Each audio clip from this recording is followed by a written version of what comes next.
And welcome everybody once again to one of your favorite shows in the world, the Loki and Jabroni Show. Today we're going to break down a couple of ideas of how we did not do so well in the NFL Guess Which Way We Were Going ranking. We're also going to break down one of our favorite announcers and backstage men, Mr. Mean Gene Okerlund. So we ask that you guys grab that favorite beverage of yours, kick that feet up, man the cup. Yes, I beat myself out. And you enjoy the hell out of the Loki and Jabroni Show.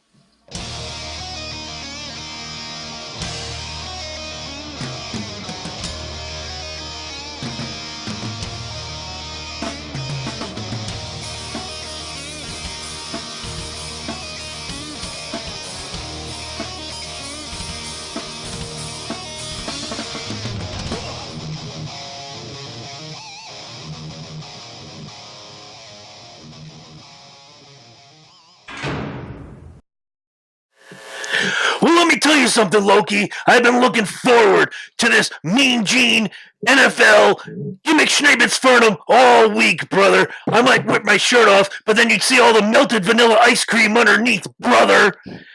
What are you getting up? Are you getting all worked up because he showed up and made his speech? And I'll cover that on what's on my mind, but welcome once again to the Loki and Jabroni Show.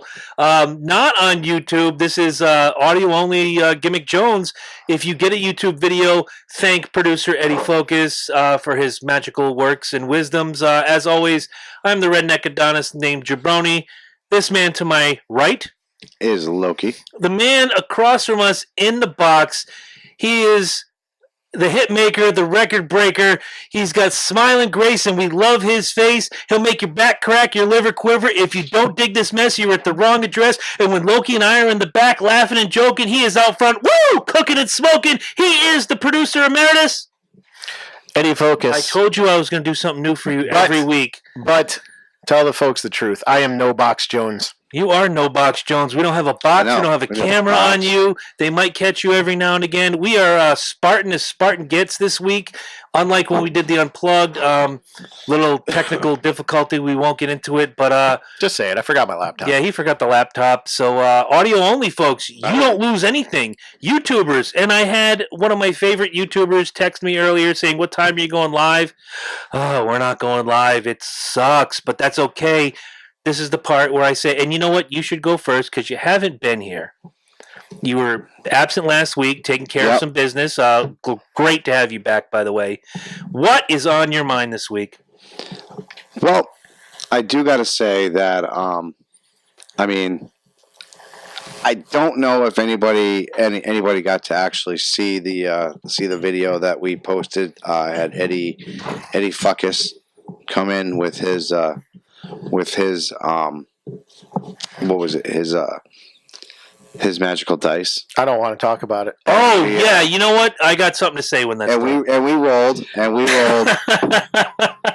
rolled and he rolled me a 7. Now the thing was, Alex. It was a 9. It was a 9. The thing was, Alex actually made a list, and I didn't know what was on that list. You had to know first of all that one would be the Patriots coming from Alex. I knew that, and I told him in no discreet order it should be. Okay, I'd have mixed it up a bit, but it's Alex. No, I know, and he should have known that people like us that's don't like to roll ones. That's what ended up happening. Exactly. We hate ones. So anyways, I ended up getting Cowboys for the team that I'm going to be rooting for the rest of the playoffs. But no. So Cowboys Nation, I'll have you guys know. I did my homework. I am very diligent. Mm-hmm. I did my diligence very well. And I am an avid Cowboys fan. Okay, I quit. Mm-hmm.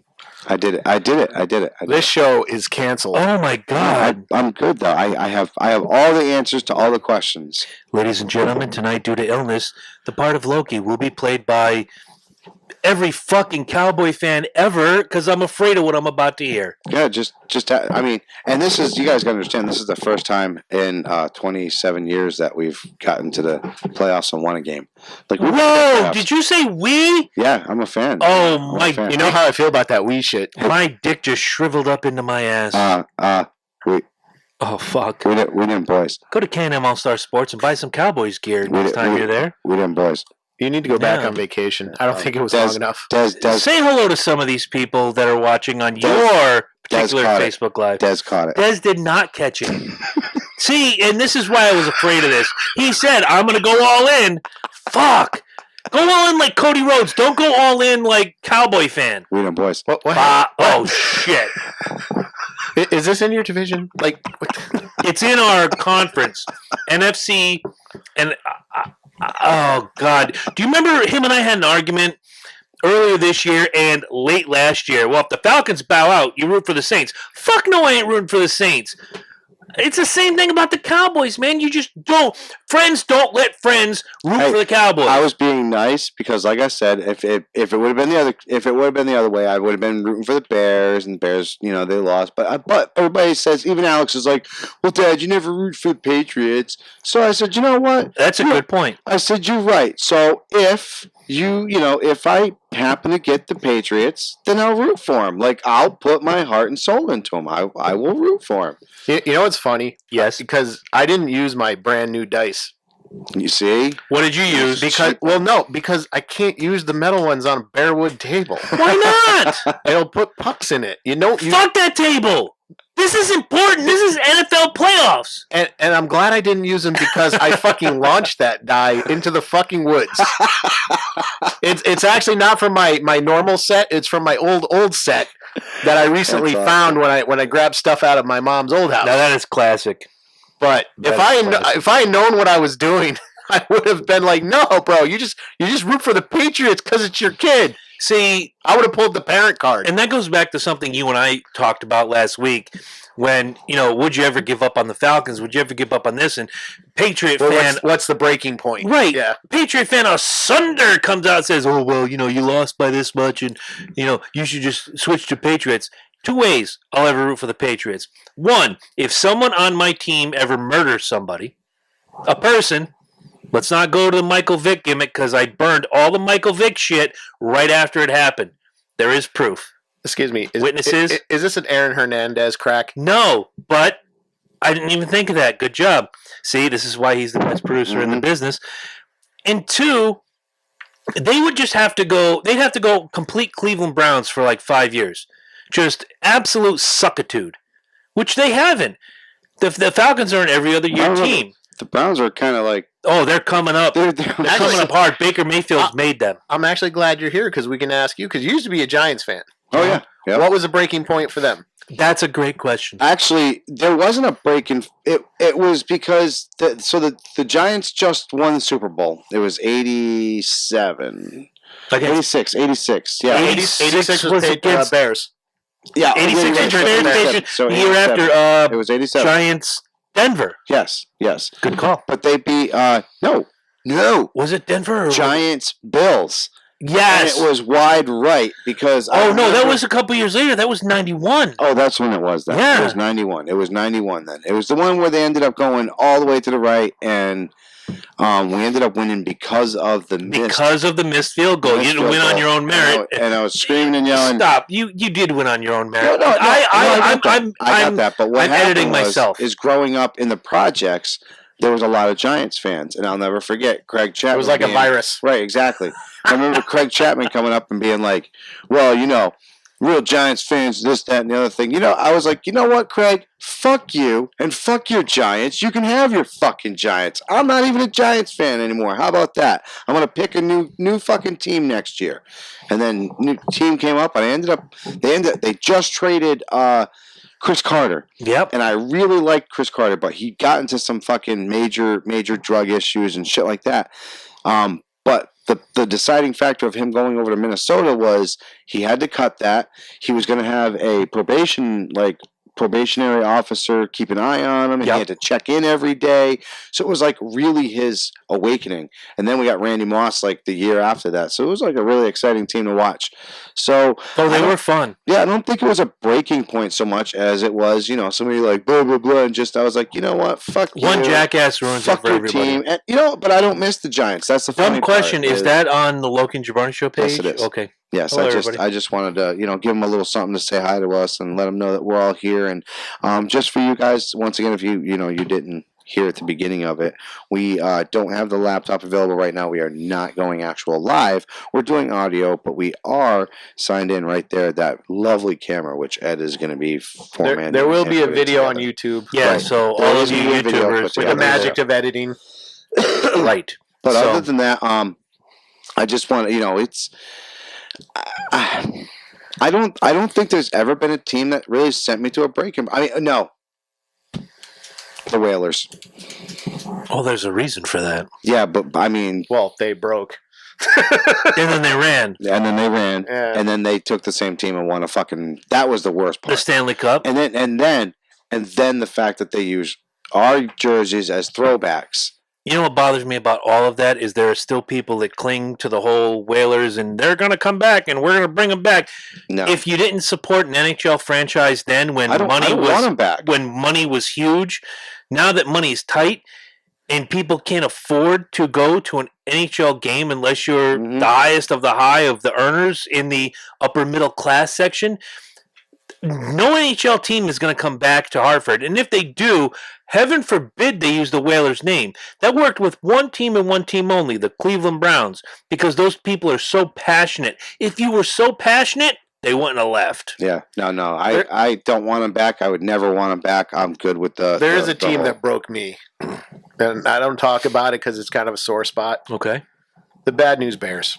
Fuck him. They lost that game Oh, Christ. in the first movie. Well, There we you go. know, And then in the second movie, they're the California champs. Do we just want to Paper move on? champions. Do we just want to move on to me Fuck. now? Paper I champions. hear that. All Go right. ahead. Well, I'm gonna start with this. We did get a Christmas gift, and I got this fantastic Christmas gift from Michael Loki Smith, some Miller Lite pint glasses. Also, Grinch Bear Jones sits upstairs on my Mhm. nightstand.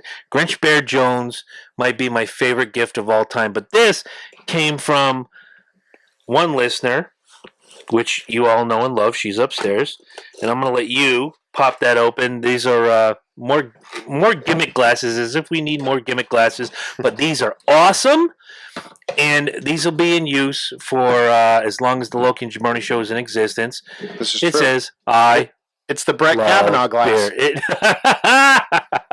I love it. It is true. So that's the beginning of it. This is true. Because you weren't here last week, I saved it for this week. So gimmick glass for you, gimmick glass for you. I have my fantastic Miller Lite gimmick glass over here.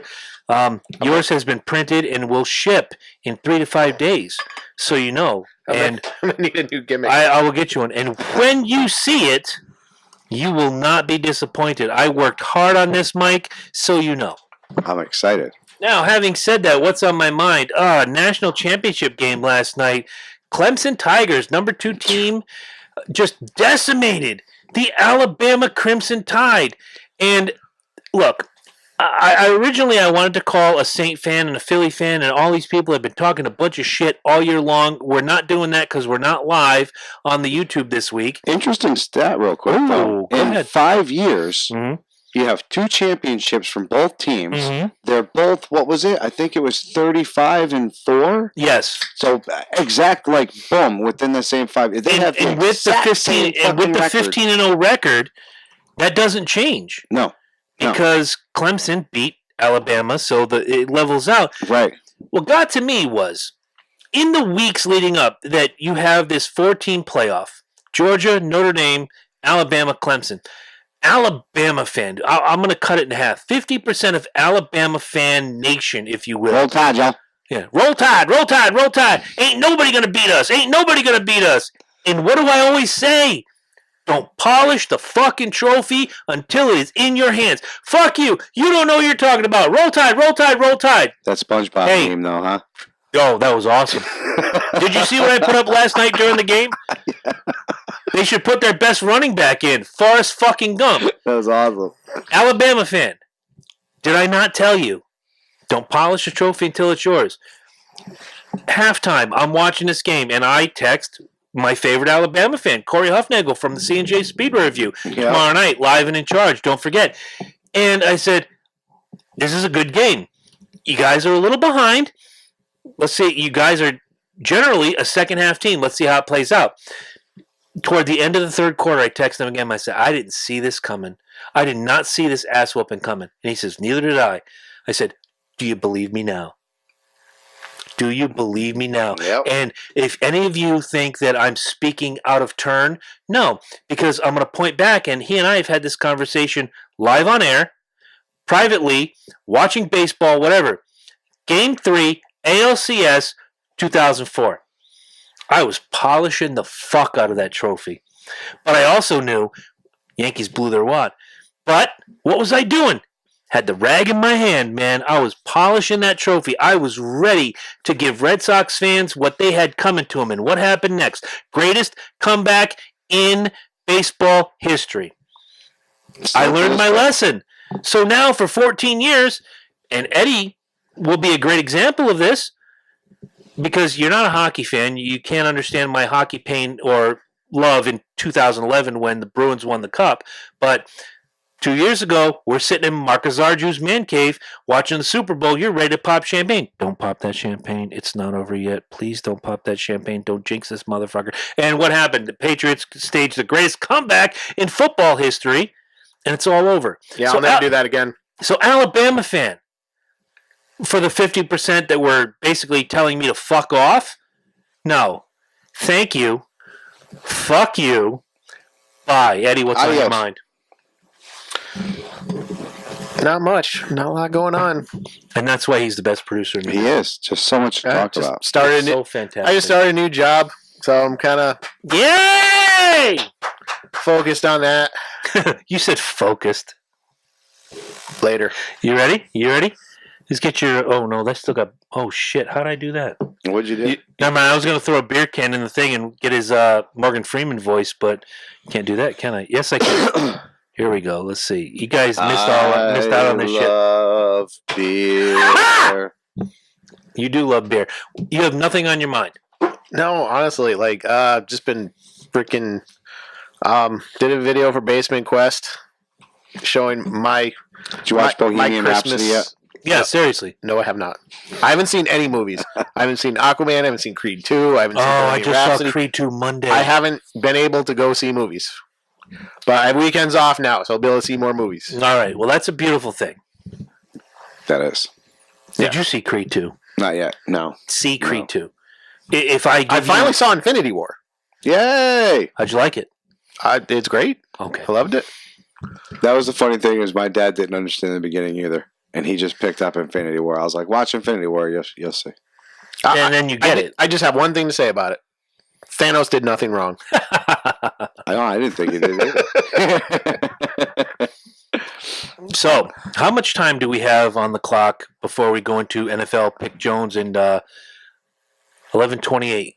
I don't want to minimalize anything. Maybe we could start now and come out of the break fresh. But man, what a day! January 2nd, 2019. We lost Super Dave Osborne. We lost Daryl Dragon. For those of you who don't know Daryl Dragon, he was the captain of Captain and Tennille. All your parents were probably verklempt and go, "Oh my God, the captain's dead." Whatever. That's fine. That's your parents. But for us and many others within a 15-year radius, one way or the other from us, man, we lost Mean Gene Okerlund. Yeah. 76 years old. Oh, that guy was fantastic. Some sort of kidney failure, from what I understand, and wow. Little fun fact for y'all wrestlers out there, in case you didn't know, before Hulk Hogan signed on to be that third man, to the big surprise, it was supposed to be Mean Gene. Wouldn't that have been great? Yeah. Supposed to be Mean Gene. He was supposed to be the third. You know you're full of guy. shit right now, but that's okay. I've heard so many rumors about who the third man was supposed to be, but to clamp onto that point, nobody, and I mean nobody, could have stood in that ring after that Hogan turn in '96 than Mean Gene Okerlund. Man, when they were throwing stuff, and he's like, "How do you feel right now? All this crap. This is what you have to look forward to. This crap represents you, Hulk. You have broken the heart of every one of these people out here. Well, you know, Mean Gene." I remember I couldn't watch that pay-per-view. I worked that particular night, and I got home at 11 o'clock. The pay-per-view's over. I called my friend in Minneapolis. And I said, "Did you watch pay-per-view?" I taped it. I want to play you this. And he played it from Hogan walking down the aisle, dropping the leg. And I could picture all of it in my head. And he gave that speech. And he says to Mean Gene, he goes, for all these years and all this, and I raised my head, and you people choose to shit on me, stick it, and all this mess. And I can just picture Gene Okerlund getting fired up. And then Schiavone ends the show, Tony Schiavone, with Hulk Hogan, you can go to hell. Yeah. But if the roles were reversed, Schiavone couldn't have stood in that ring. It wouldn't have made as much sense as having Gene be in that ring. But I will say, dude, the best, the absolute freaking best about that whole turn thing is when Hogan ended up doing it, and you knew. I mean, first of all, nobody saw it. Nope. Nobody saw it coming. The commentators, and I'll give them credit, they don't get told what's going on. Bobby fucking. But even he doesn't know, but he's a Hulk Hogan hater.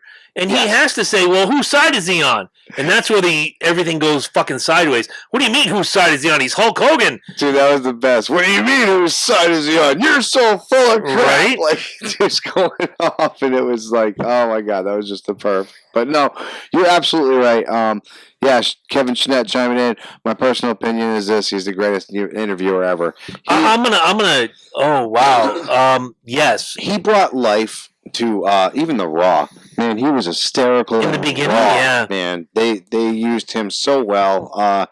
He owned the '80s. I mean, I think he was like WWF. He was the face of W. Much like they say John Cena is like the face nowadays, and it's starting to turn over. And right. We hate to say there's no announcers like Gene. No, God, no. And when you look back, it not only Hogan, Savage, Jake the Snake, everybody that came through the WWF, they knew that Mean Gene could make them bigger. Look at the Iron Sheik. If you ever want to go on YouTube and look up Iron Sheik promos, all his best promos were with Mean Gene, and Mean Gene had to basically guide him. Oh, he did. And yes. Sheik said it on Twitter. Even if I forgot the name of the guy I was wrestling, Gene would bring me back. Mm-hmm. And that was his job. You go back to his days in the AWA, coming to WWE, and then going to WCW in 93-ish, if I'm not mistaken. Ric Flair, who only worked with Gene a short period in the WWF, basically said, we're going to make each other. I'm 40 plus, you're the announcer emeritus, we're to make each other. And every time Ric Flair got in front of that microphone with Mean Gene, he's like, Mean, woo, by God, Gene. And you knew, we all sang, it was like sing along with The Rock before there was a Rock. It's the same thing with Hulk. When he came in, Mean Gene. It was just the same. In the 80s, too. Like, Mean Gene was probably the only non-wrestler to have an action figure. Sure. He had with the microphone. Because they did have a referee, but he was generic as fuck. It was just generic referee Jones. The only, non-wrestler, I think, was Gene. Yep. I don't even think Gorilla Monsoon got his own figure. No. Not until the original press. The original 80s run, no. Mean Gene was the only. Wait, I think there was a Vince McMahon with a red blazer, but Gene was the first. He doesn't count. No. Well, it's the his company. brand. Yeah. But he probably demanded a figure. Gene was the first. Let's put it that way. Yeah, because, he bought the wrestling ring. Mm-hmm. Mean Gene's in the center. Another fun fact about Mean Gene. He actually snorted more coke off of Sonny's breast than Ric Flair. Oh, dear God in heaven. You know he hit it. Jeez, I'm trying to give it to you guys. What's funny? I'm trying to give it to you guys. Kevin Schnett wants to know if you guys watched the tribute? I did. It was a very good tribute. Oh, guilty as charged. Have a friend who was very anti-WWE because of the return of Hulk Hogan. And I'm watching the National Championship game because it's a tradition for me. Always watch National Championship game, no matter who's in it. I thought Hogan was very classy. I'm sorry. Oh, without question. I thought he was very classy. You see him, he had to put his sunglasses back on. Yeah. Because he's tearing up. He sold it very, I don't want to say sold because that sounds like he's genuine. a pitch man. I thought he was very fucking genuine. Very great word. He was very genuine. And then there was the guy in the front row behind the announcers. If you look, the way it was like, what? You're wearing the Hulkamania t-shirt. You tell me what to do. He goes, give us one more. Give us one more. He goes, oh, you want one more? Okay. Well, you know something, Mean Gene? You're up in heaven right now with Gorilla Monsoon and Bobby Heenan and all this schnibbits. And my God, like I said to Eddie when I was talking about Creed 2, I'm not a guy that cries during movies. But if I was going to cry, I would cry during Creed 2. If I was going to cry watching wrestling, that would have been the moment. Because Hogan and Mean Gene, like, interlocked. You put your fingers together. Go back to that match in '85 in Minneapolis where him and Mean Gene tag teamed against George the Animal Steel and Mr. Fuji, which I just watched on the WWE Network, which you can get right now at lokiandjabroni.com/wrestling. Give you 30 full days. Yes, absolutely free. And I watched that match again yesterday during my day off, and a little tear rolls down my cheek, and I'm like, dude. Oh, Hogan's Twitter was Fuji's gone. Steel is gone. Now Gene is gone. But it's just to watch that and to see like this announcer guy, pot-bellied, looking like me, basically, Melted Ice Cream Jones, and he's out there performing this match and having the time of his life. And then afterwards, to get to do the pose, oh my God. You could see it in his face. He was having fun. Well, like I said, man, I was really impressed with Hogan. Hogan did a great job. I mean, and then not just to announce to everybody, you know, not just me and Gene, but everybody. He gave a shout out to everybody. Oh yeah. Just imagine when Hogan's starting out, Gene is the veteran. Oh yeah. Oh, you know, so it's like Gene's been in the business 8-9 years. When Hogan comes breezing through the door of the AWA, and then Mean Gene's a stick with me kid. Yeah, you know. Fun fact, if you ever read Hogan's book, when Hogan went back to the WWE in 83-ish, late 83, when Backlund was losing the title and whatnot, he recommended Gene, and they hired him. Like, sight unseen, like, you want him? We'll bring him. Boom. And he really did, when you think about it, he made more careers than Vince McMahon. He made more careers than Eric Bischoff. Just by his announcing style, the way he would sell it, he made careers. If he didn't like you, well, here's the Red Rooster. Because it's all about the promo. Fun fact about that, he actually had AJ quit. Yeah, he gave it to up the ass, which in turn also made CM Punk quit. Okay, see, now you're going off the rails on the crazy train. I'm just telling you. What does Kevin have to say? I see Kevin pop up like nobody's business with 2 minutes for the break. The way he listed up, just like we said, the way Hogan listed off those other wrestlers, what Gene was doing up there in heaven was amazing. He missed one, though. Should have mentioned that was Owen Hart. But he didn't work a lot with Owen Hart. I was going to say, there's a clear, I don't want to say hatred, but there's a clear disdain between the Hogan and the Hart family. You guys got, and I'm not saying he doesn't disrespect or not respect Owen, but he's not going to go out of his way to mention a Hart. I'm just saying. Especially on WWE TV when there's contention between Martha Hart and the WWE. And especially since fucking Hogan probably banged. Oh, Jesus. On that note, we're going to take a quick break. When we come back, more Mean Gene and then our dismal NFL picks. We'll be right back. Welcome back to the Loki and Jabroni Show. We are here talking about Mean Gene Okerlund. Passed away January 2nd, 76 years old. Pretty much the soundtrack, if you're a wrestling fan, the soundtrack of your life. Tutti Frutti. Oh, my God, I was going to mention that. Yep. Way to step on everything, fucknut. I'm kidding, actually. I posted the video. So. I know you did.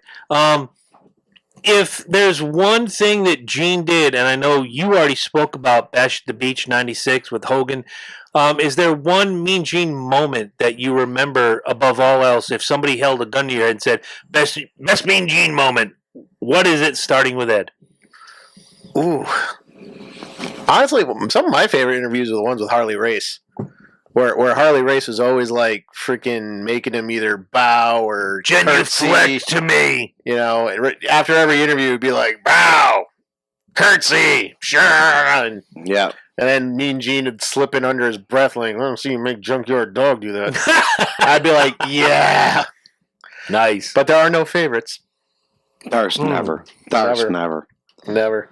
And I actually loved how, like, Mean Gene went from like the regular announcer to the one they brought in for like the special, like when he announced the world record in WrestleMania 3 and everything, and nobody else could make those kind of announcements. So obviously, like Vince McMahon's not going to do that. No, Mean Gene's got the voice for it. In fact, who's the guy the Ready to Rumble guy? Michael Buffer. Mean Gene could kick his ass. Ooh, well, not now, but yeah. Well, yeah, obviously Oh, not if you now. strike me down, I'll become more powerful than you can possibly There imagine. can be only one, the quickening. Best Mean Gene moment ever. Mine's gotta be the one with Mr. T. Which one with Mr. T? Isn't it the one before the interview before WrestleMania? Didn't he? Oh, yeah. All right. Well, it's because it was the most awkward thing you've ever seen. Oh, yeah, because T was just... Because Mr. T can't interview. Right. He needs a script. He needs a script. You're exactly right. And Mean Gene's trying to pretty much hand feed this fucking oaf, and he just isn't taking a single part of it. So, Right. Do we have a quote here, or is there... It says, this Hall of Fame ceremony, I think he was in when he said he wanted to be buried face down so everybody can kiss his ass. Yes, I loved it. Room and everybody, yeah. Loved it. For me, I'm going to blend two of the things I love, Mean Gene and Ric Flair. When Ric Flair won that Royal Rumble, and the story is that either Pat Patterson or Blackjack Lanza was off to the side smoking a cigarette, which they're known to do. Mm-hmm. And he's doing the interview. Ric Flair, you just won the Royal Rumble and the heavyweight champion. Put that cigarette out! And oh my God, that's just so funny. And everybody in the room, we watched this with like 20 people at my buddy's house, and we all just burst out laughing that he's going to stop this moment where Ric Flair just was like the second guy ever to win the NWA and the WWF championships. And here's this moment. They're like, Ric Flair, you just put that cigarette out, and just stopped it. That just showed he has comedic genius, ad-lib genius. Yep. There was nothing that Gene couldn't do. Speaking of which, if you look online, there is a flub from SummerSlam. They do the pre-tapes where if you're watching the pay-per-view, all those interviews you see, pre-taped. Mm-hmm. They got the SummerSlam gimmick behind them. It's Ravishing Rick Rude, Bobby Heenan, and Gene Okerlund. All right, Ravishing Rick Rude, and the SummerSlam thing falls and hits Gene. He's like, fuck it! And it's just, that's what Gene Okerlund was. He was the pitch man. He could sell you anything, but at the same time, he was just a regular Joe, just like us, who happened to do what he loved every single day of his life. And that's the way I'm going to remember Gene. He was there for the most important moments. Sergeant Slaughter burning the Hulkamania t-shirt. Ultimate Warrior with the first challenge to Hulk Hogan. Yeah, that and when Papa Shango and the voodoo, the stuff drips down his face, Hulk Hogan is turning heel. Ric Flair stripping down almost butt naked in the ring, and it's Mean Gene. He's the conduit between the performer and you. The marriage between fucking Macho Man and fucking Elizabeth. Basically, he Just fucking walked you through it until the ceremony. Didn't he walk Elizabeth down the aisle, I think? I can't remember. If I have to go back and watch SummerSlam 91 again, I know will. it had something to do with it, though. I'll tell you what. There's no doubt in my mind he was. Any Savage promo, especially the cup of coffee in the big time, where he takes the creamer and puts it in Gene's pocket. He's like, "You hold on to this, because a cup of coffee in the big time, Ricky Steamboat. That's what you are, yeah."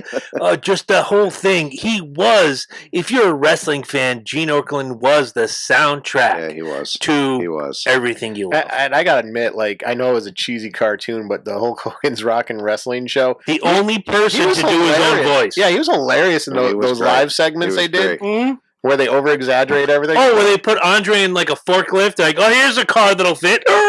That was beautiful. Oh my That God! was beautiful. Only guy in that whole series to do his own voice. So we have. Oh Christ! We have our very, very terribly regular season. Now Here comes Ed. We're only going to take over this. We're only going to take over this week's. So we're only doing 8 teams total right now. All right. I thought we were doing our regular season picks. How bad we did. No, let's just go right into this week because we all know where we're at right now. So okay. So right now it's the Patriots versus the Chargers. Yes. It is the Eagles, the Schmeagles versus the Saints. Schmeagles Saints. Rams Cowboys. Eagles Saints. Eagles Saints, and then Colts. Colts Chargers, I believe. No, Chargers is Patriots. Is it? Yeah, Chargers and Patriots. Yeah. All right, Sunday. Thank you, Eddie.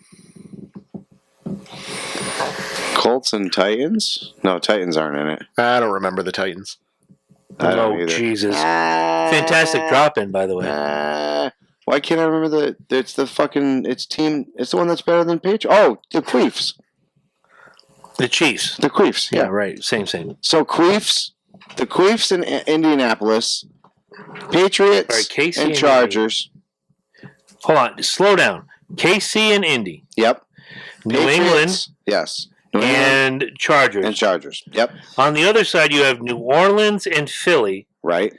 And the Rams against the Cowboys. Which, if they're playing in New Orleans, right? Yes. So if a bomb dropped while both teams are playing, I will not cry. is it really a loss? No. Wait. New Orleans and Philly? If it was New Orleans, Dallas, maybe I wouldn't cry, but Well, only for those poor beer vendors. yeah, right? I'll send them a note. All right, so what are we doing? We're breaking down our picks for the playoffs, and then we'll Okay. talk about how much we suck. Let's talk about the season after, but here we go. So, All right. if you pull out our nice little thing right here, which we have, Oh my God, I can't even look it at it. has not been modified. It's been up there since the beginning of of last year. Yep. I printed these up. Yep. You will see right here the AFC divisional playoffs. Oh, you have Okay. the playoff. Okay, There you go. I'm with you. There you go. So if you see, you have number 1 and number 2 written in there. Yep. Okay, so why don't you go ahead and mention those two games? So All the right. first one, your number 1 is playing who? Oh, well, my number 1 is actually playing the Los Angeles Chargers, which would be New England versus the Chargers And the on Chiefs my would be bracket. number 1 on here. I don't even have the Chiefs on my list. If I look back, I had the Chiefs finishing 7-9 behind the Chargers and not making the playoffs. Right. I don't have the Queefs on there either. Okay. My number 1 I had is Jacksonville. I had them as my number 3. And my people going up against is the Chargers. Uh-huh. So I got the Chargers up in there. Somehow, and where did I write it down? I actually got that game right. Chargers and New England. Number 1 versus number 4. There you go. Chargers weren't. Yeah, they were number 4. Okay. Yeah. Yep. What do you got, Ed? Oh, no, you just did. I have Falcons and Vikings, so they're gone. Well, no, That's the NFC. That's Let's go NFC. to the AFC. Oh, AFC. AFC. Oh, I WNBC. Patriots and Chargers. Hey, wow. There you go. Oh, wow, dude. Up top. I guess I don't suck. So Yeah. my Well, two, this week. I have Patriots and Steelers. So that would be number 2 and number 3. Mm-hmm. And that would be, Patriots and Steelers. Steelers obviously didn't even make the game. I filled this out wrong, but And I had Titans as the other one, so I don't even have Indy. Here's on this where at all. things start going south. I had in the other game, the original game I had Chargers versus Jets, and the Chargers going on to face New England. Yeah. Got that right. The other game I had Jacksonville versus Houston, with Jacksonville going on to face the number 2 seed, who I'll mention in a moment when we get to that bracket. But Jacksonville, not there. Houston, not there. I screwed the pooch on these picks this year. And who is your number 2? Pittsburgh, They're not even there either. So not So even I close. have Patriots and Chargers in the second one. You have the same. So Yep. we both in the AFC divisional playoffs, we both have the Chargers and the Patriots actually making it. in the bracket. Yes, So that's not bad. not bad. Out of 4 teams, we picked 2 of them Mhm. to be in there. That's not bad. That's not bad. Oh, now flip side, the NFC divisional playoffs. This is where it gets rough. So I had Vikings in number 1 spot. I could just tear this half off. And then I had the Eagles facing the Vikings for the rematch. Mm. Obviously, that's not happening. The Eagles are actually here, though. The Eagles are Yep. in here. The Vikings are not. Nope. I had the Rams and the Falcons. So Rams is number 2 is actually true. No, Falcons are out. No, Saints are number 2. Yes. Rams are number 1. Yes. So yes, I had the Saints getting beat by the Falcons, and then I had you facing the Rams. I actually have. So the Saints should have been up in here. I didn't have that. Yeah, I the have NFC from- Eagles and the Rams. I actually have So out of the 8 teams, Yep. I have 4 out of the 8 teams. I got shit. I do, but I don't. And here come my picks. I had going in the 1 seed being Atlanta and the 2 seed being Green Bay. Your other teams were the Los Angeles Rams, New Orleans Saints, Philadelphia Eagles, Minnesota Vikings. Here's where it all goes south. I had Philly beating Minnesota. So they would move on to face Green Bay. But as we know, Green Bay is not in it. Mm-hmm. I had Christ. Actually, no, I had to move it. This is why the thing was the Rams went down. So the Rams technically I fucked up on. I had Philly beating the Rams. I had New Orleans losing to Minnesota to move on to face the Falcons. Right. I had the Falcons losing to Minnesota to go to the championship. I had Philly beating Green Bay to go to the championship. And that's where I'll stop. Because when we get to the final whatever, you'll see how much I fucked this up. And for me having 4 out of the 8 teams correct in this round. 4 of 6. 4 of 8. Well, 6 on each side.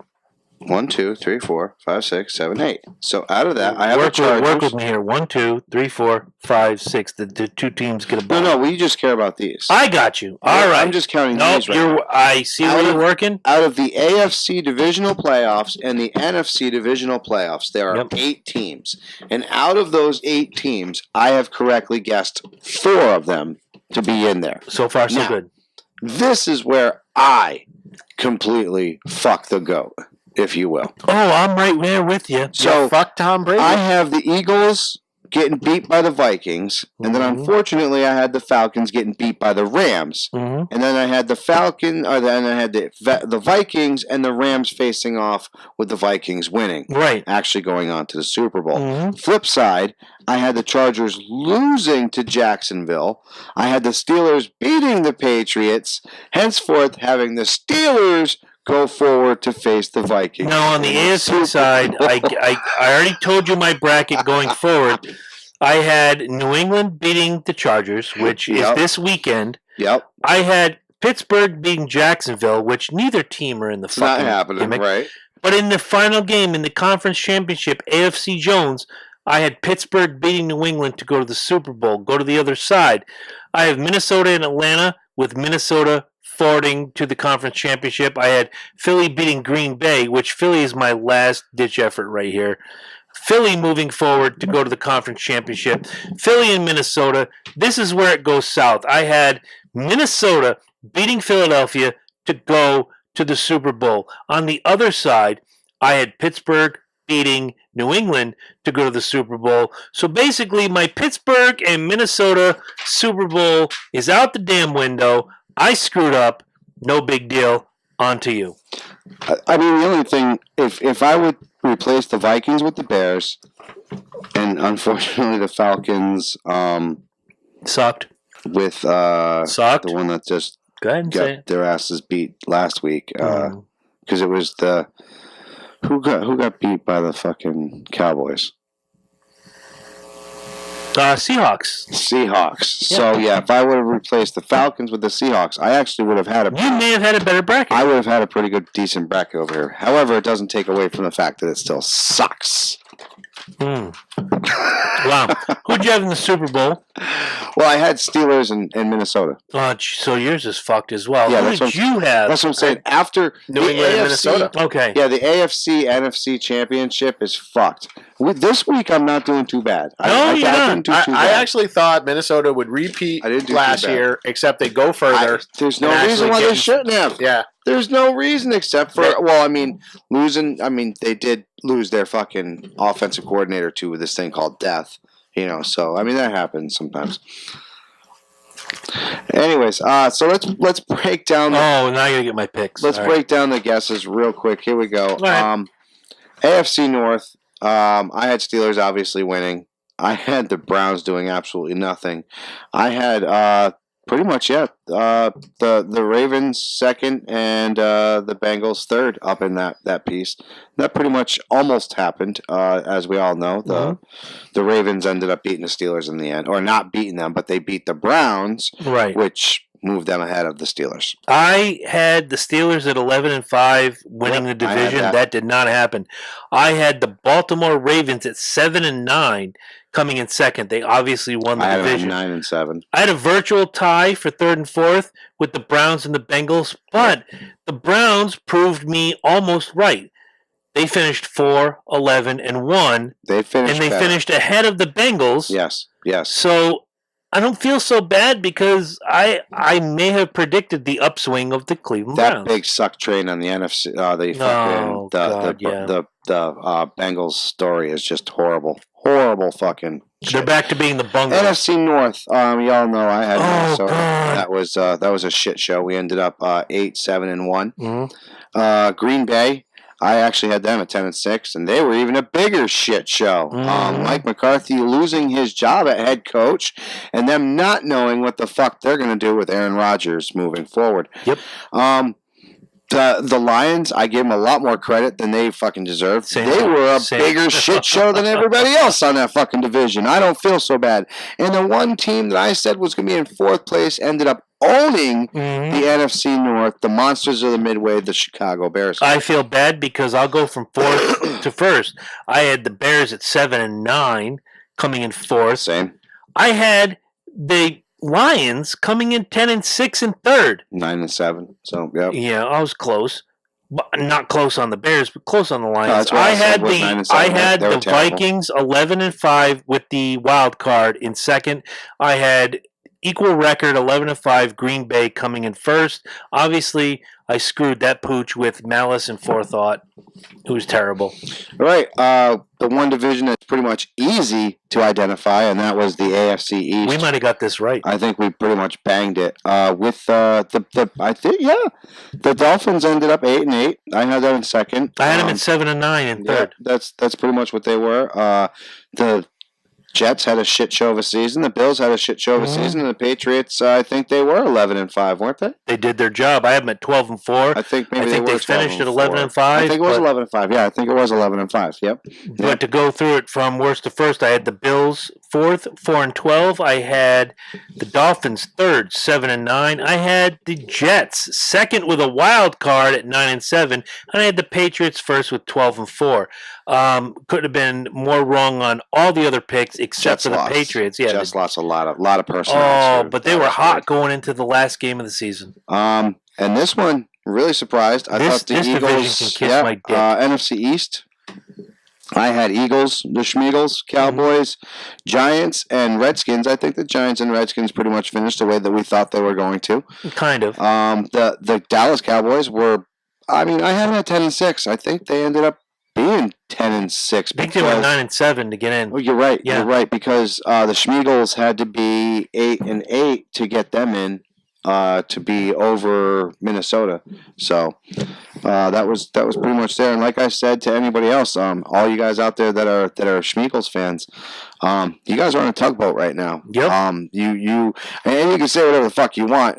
It was you tipped the ball. You did whatever you wanted to. You guys, I don't think the Bears showed up.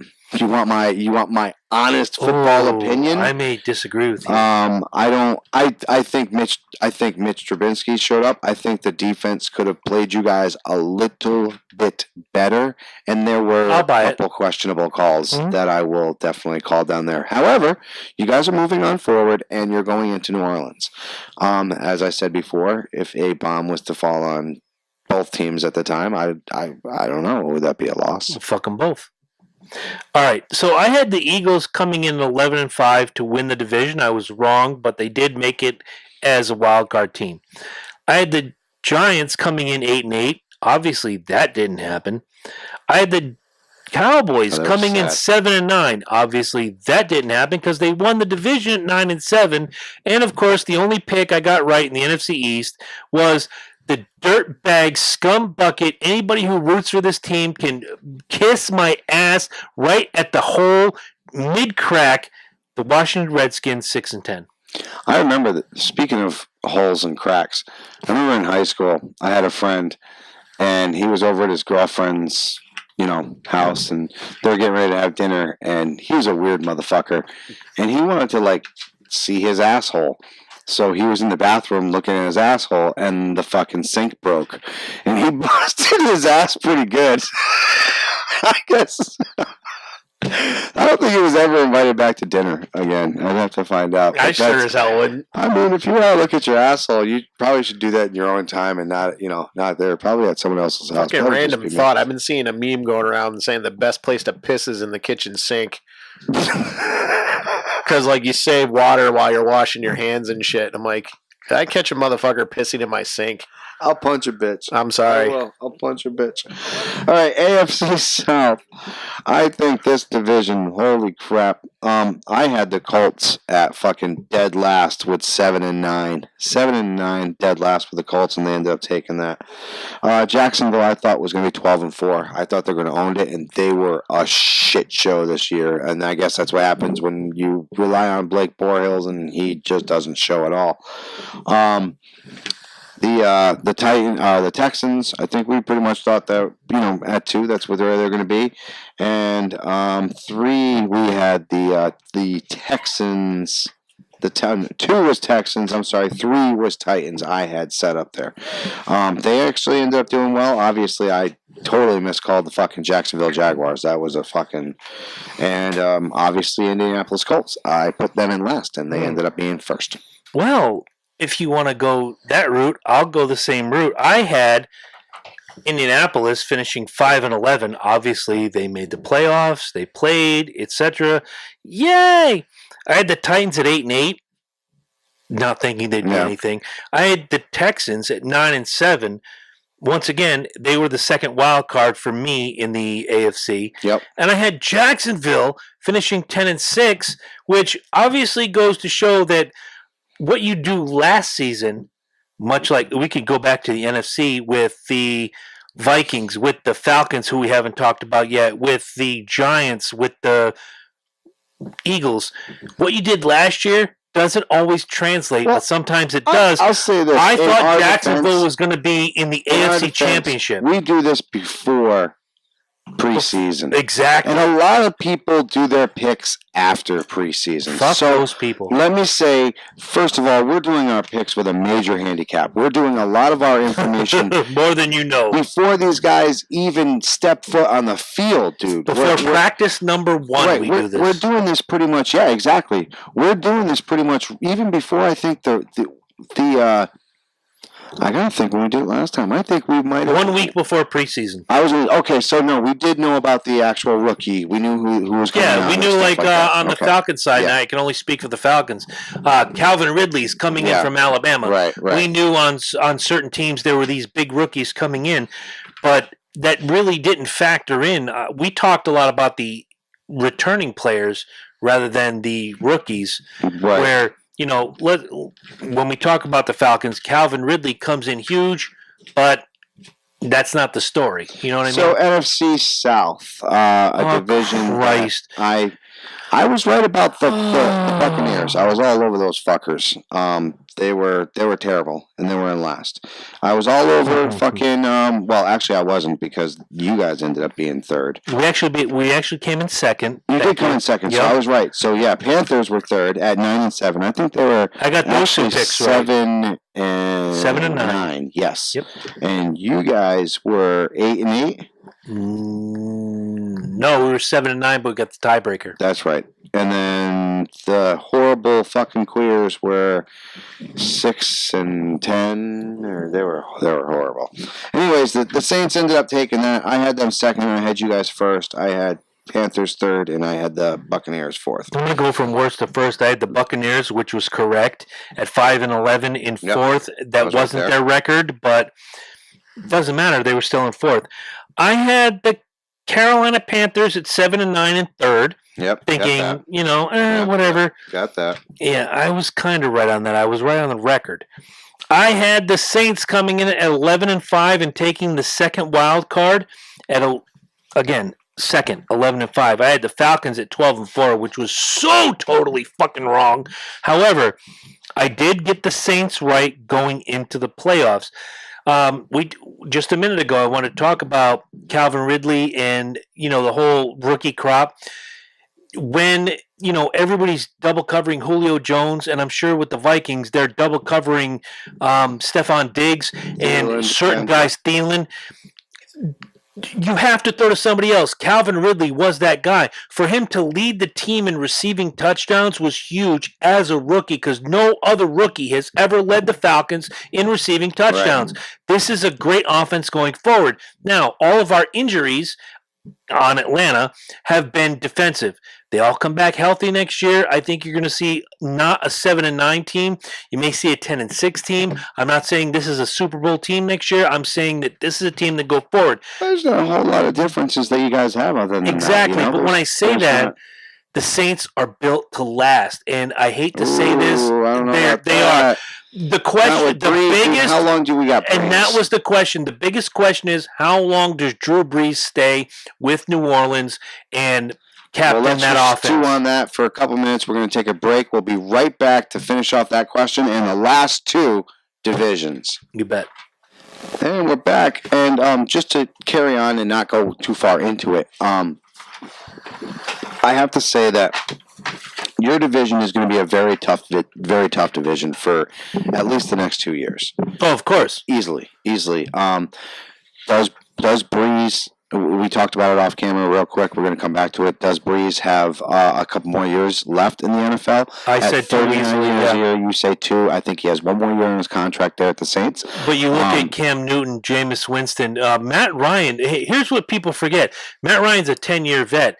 He doesn't, there aren't too many that have an 18, 19-year run like Tom Brady. Matt Ryan is going to decline very soon. The problem is Matt Ryan is very much, in my opinion right now, like your Kirk Cousins. He's the borderline elite. He gives you great numbers, but it just seems like when it comes to these big games, he can't give you the win. He can't give you the follow-through. Kirk Cousins is 4-24 against winning teams. Think about that. Yeah. Against a winning team. That means anytime that he played and this team was 6-5 or 5-2, if they were a winning team, Kirk Cousins lost to them. Yeah, the borderline teams scare him. Right, exactly. But his numbers are fantastic. With Matt Ryan, and I have to say this because I watch, obviously I'm a Falcon fan. And Matt Ryan's numbers are fantastic. Oh, they're amazing. When they have an amazing offense, their defense kind of declines. When they have an amazing defense, the offense has struggles. They have to find that mix, and I hate to bring up the Patriots, but they have to find that mix where don't throw your hands up like that. They are the benchmark of the last 18 years, Eddie. I have to say it like that because, seriously, when you look at a perfectly blended football team, you have to look at the New England Patriots from 2001 until the day we sit here right now. You have to find that balance. And until Dan Quinn or Arthur Blank or whomever is running player development, etc., so forth. Unless the Atlanta Falcons can find that balance, they're not going to win the Super Bowl. There is no bigger title town than Boston. Period. He's right. Period. In the last 18 years, yes, done. The Red Sox have owned the last 15 years. The Patriots have owned the last 18 fucking years. The freaking Celtics own a third of the fucking trophies, for fuck's sake. Yep. And the Bruins are a constant threat. 2011 champions, the Celtics 2008 champions. The Red Sox have 4 championships. The Patriots have 5 championships.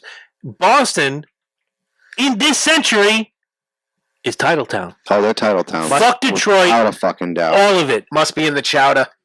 And this is off the. This is because we've already hit up the NFC East.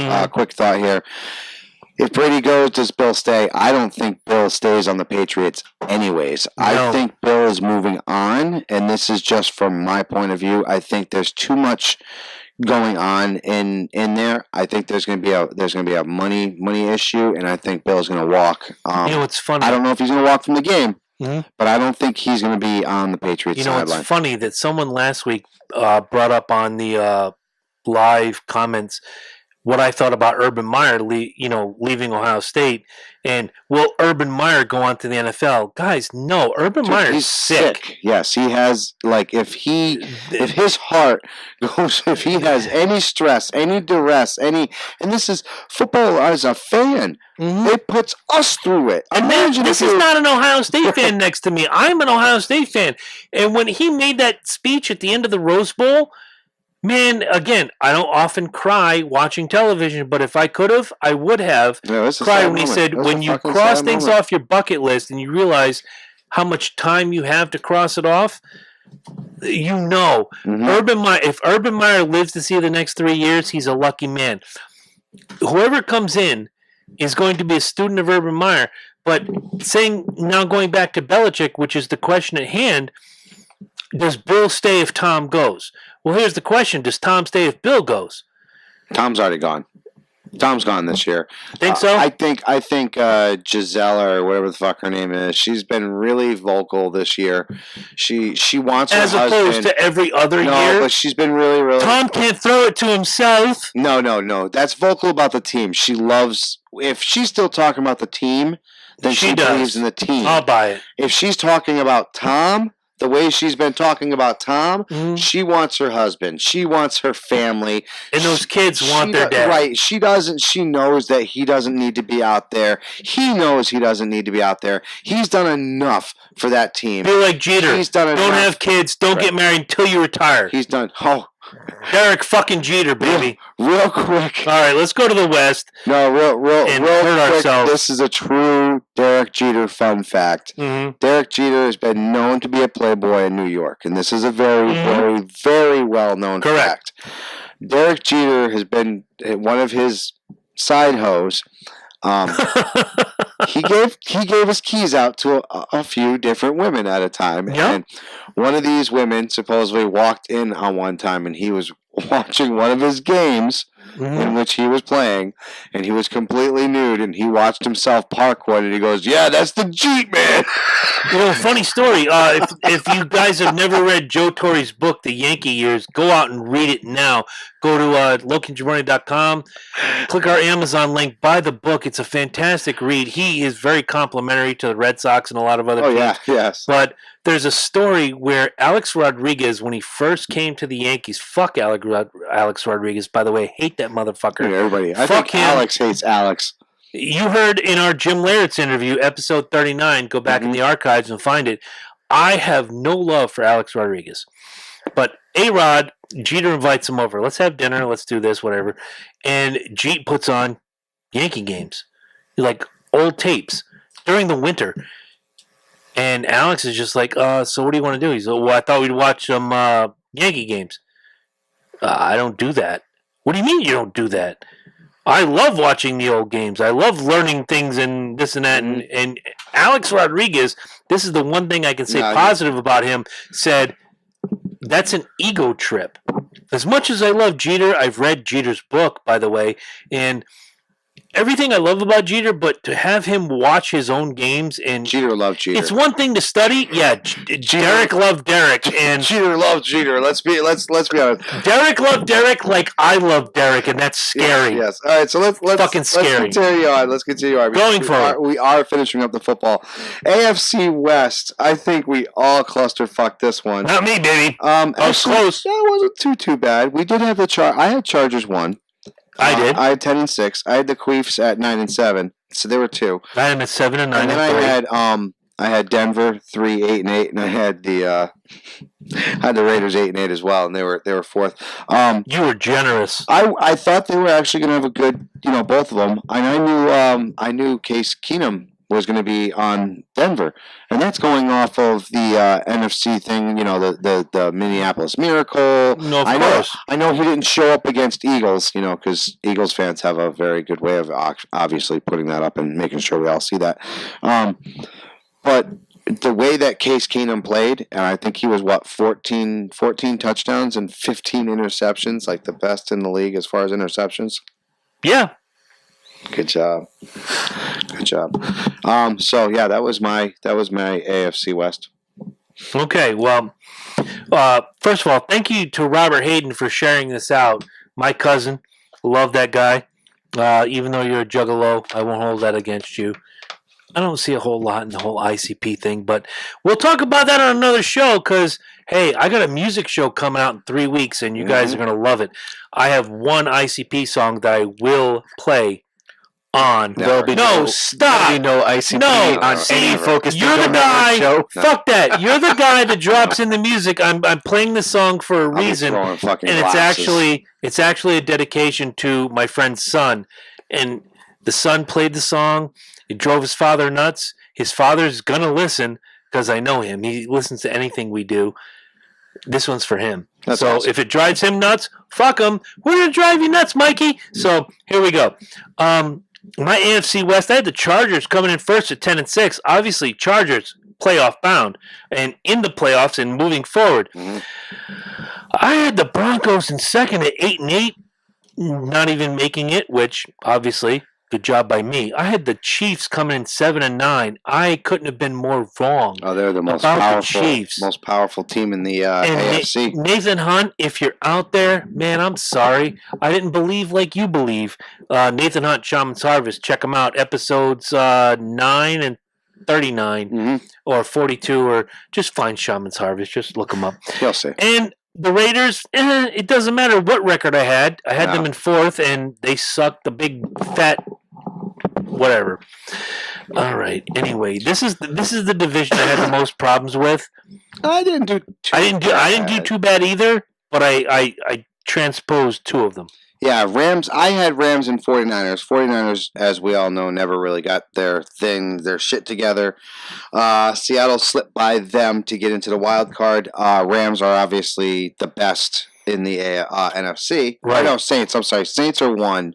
Saints are 1, Rams are 2. Rams are 2, yeah, so my bad. You guys all saw, if you're fans of my personal Facebook page, I didn't put it on the Loki and Jabroni show, I did choose my team for the playoffs. As much as I root for the Bears, for our friend Marcus Arju, he of the Man Cave, where we do many wonderful days and many speedway reviews coming up Daytona, I chose the Rams as my playoff team. James Laurinaitis Jones, man. I'm all about the Laurinaitis. Road to Our Animal, former guest. He loved it. He thought it was great. But I see big upside in the Rams. That's my playoff team. Like you have the Cowboys by the roll of the dice, I have the Rams via Joe Laurinaitis and my jersey. Well, that's going to be the two teams that are facing off, is the Rams and Cowboys. Well, alrighty then. As the Saints and the Schmeagles will face off.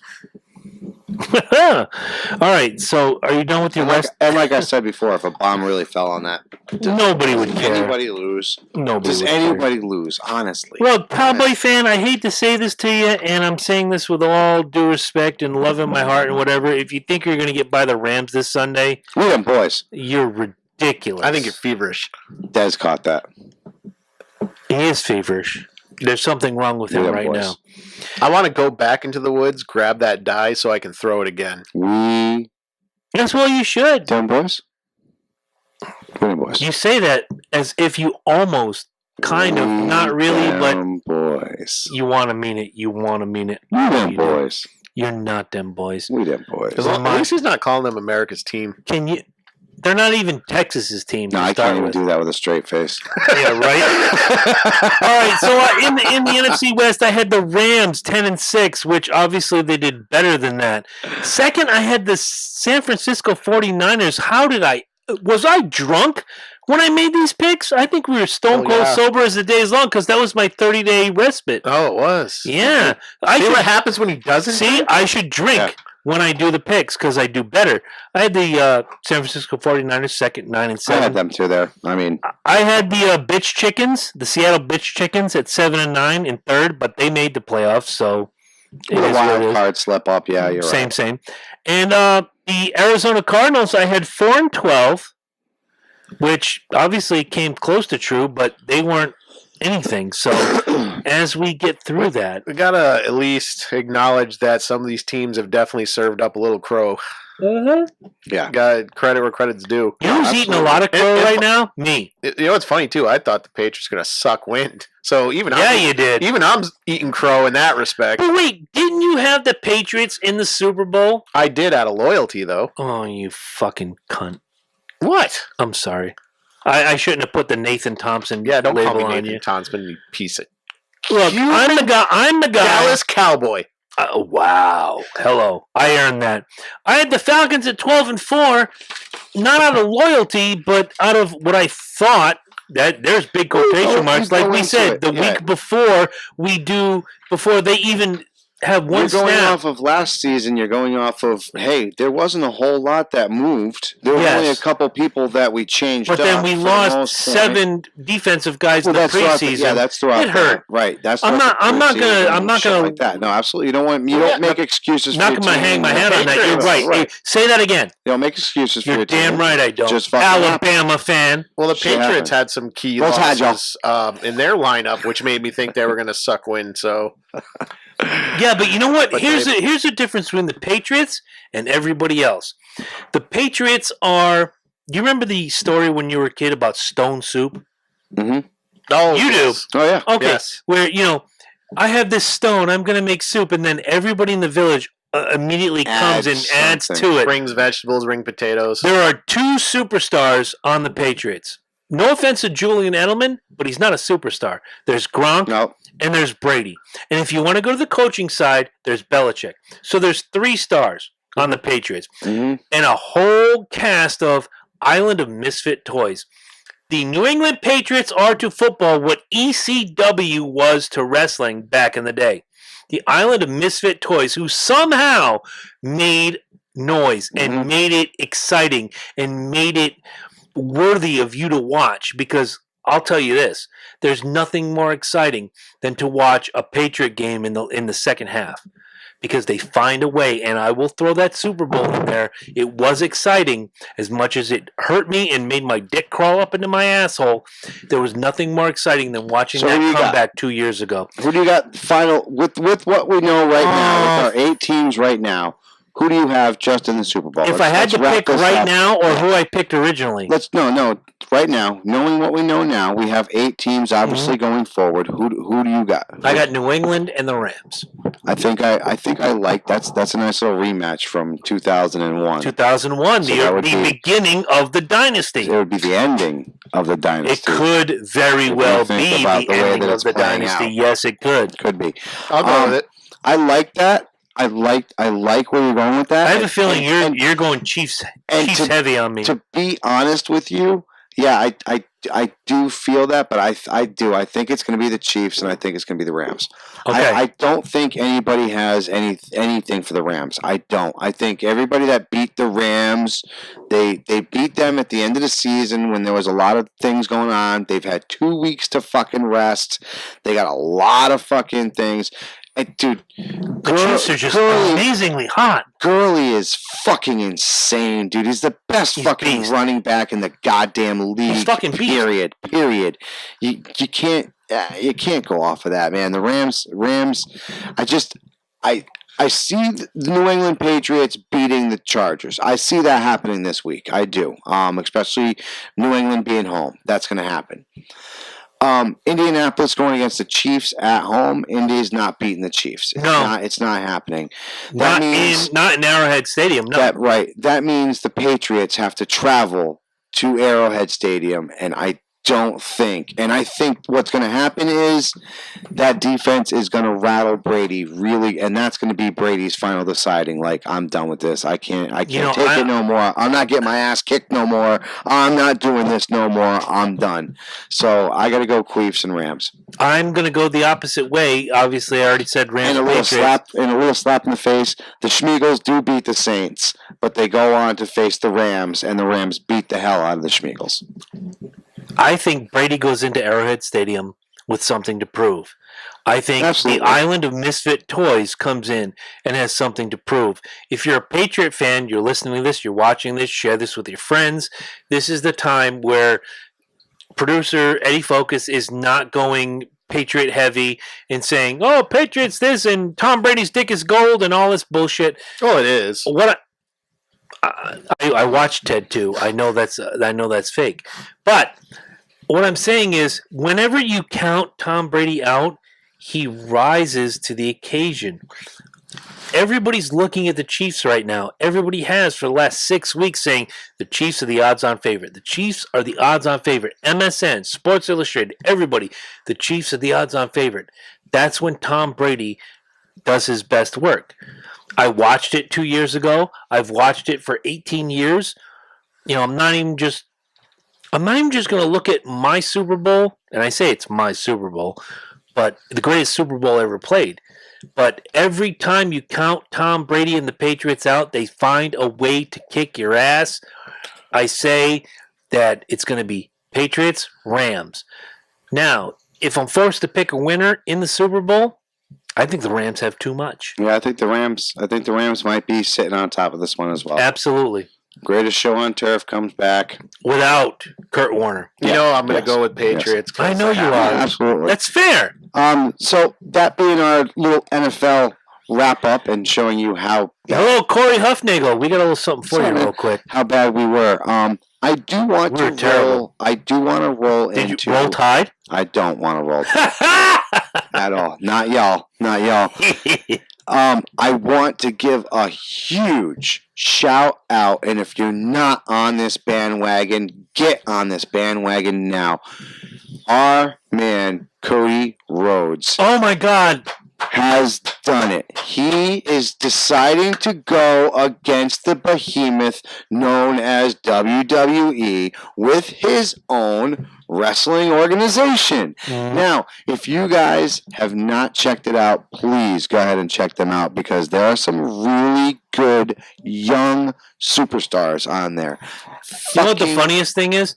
There's a bidding war right now between AEW, All Elite Wrestling, which is Cody Rhodes' upstart promotion, and the WWE for Kenny Omega, who I told you guys a year and a half, 2 years ago, when Kenny Omega and Chris Jericho had that knockdown, drag-out, amazing match, best match I've seen in 10 years. It still stands. It's the best match I've seen in 10 years. Now, they both want Kenny Omega. Where's he going to go?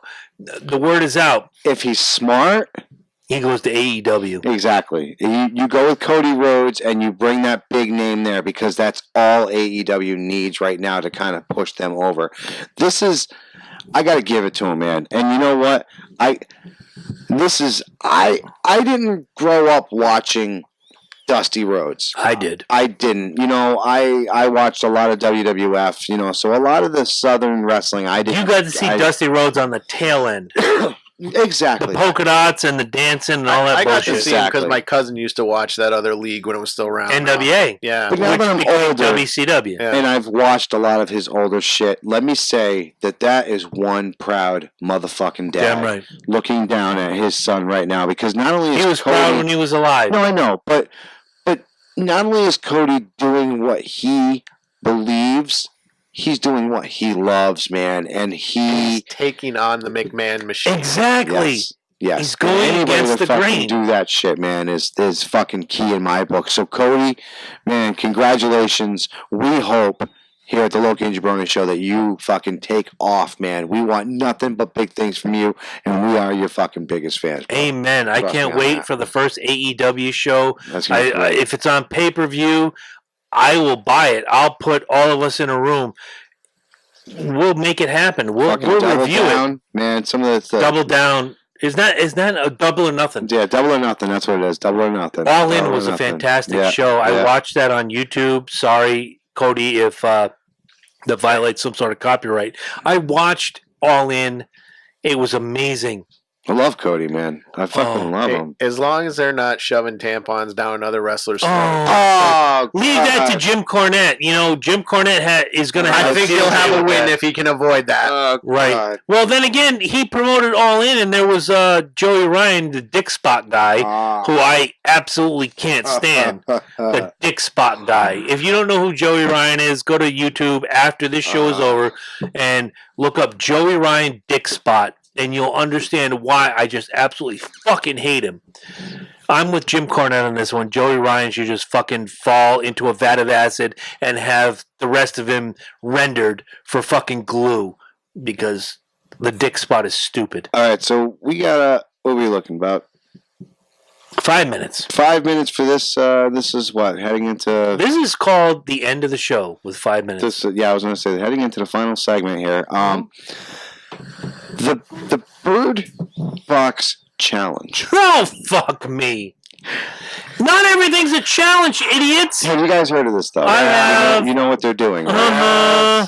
Netflix has officially said, please don't do this. Please. Because please it's a stop. fucking movie. It's not a challenge, you idiots. You cannot drive a car with just your GPS. Can we please let these people do it? Oh, you know what? You know what's funny? On GPS I agree. Units, Thin the herd. Thin the herd. on GPS units, well, you still can. You used to be able to buy. They were separate units.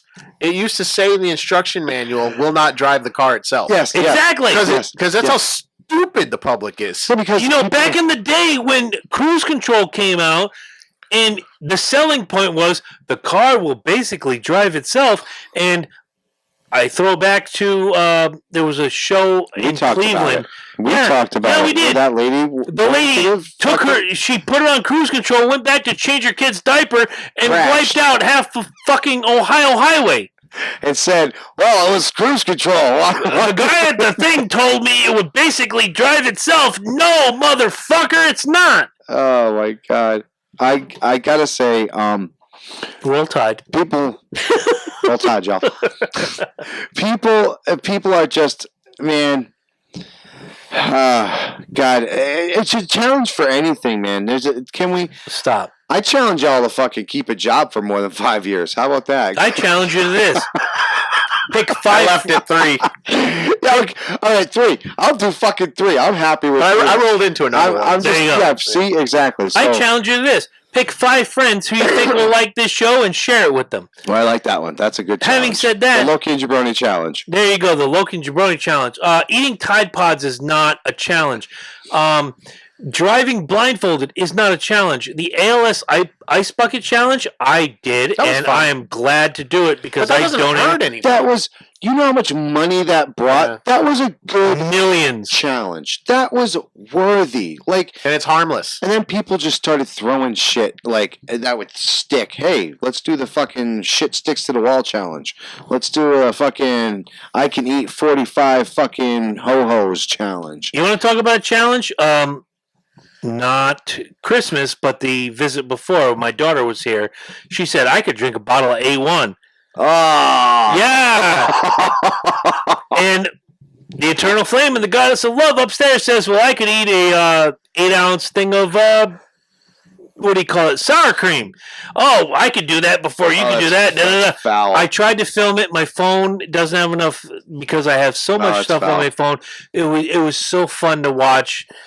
Angela just ate it like it was fucking vanilla pudding. And Emma, my daughter, I love her, but she struggled.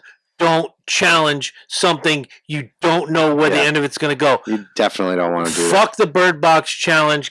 Next week, we're going to have a special guest for about 30 minutes. The mayor of Middletown, Lindsay fucking Freilich, is going to be here, and she's going to destroy modern feminism, which I've been trying to do, which all of us have been trying to do.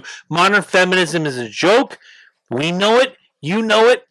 And now we're going to have someone who actually fought the actual feminism fight back in the day tell you why you're fucking retarded. Metrosexual is a joke too.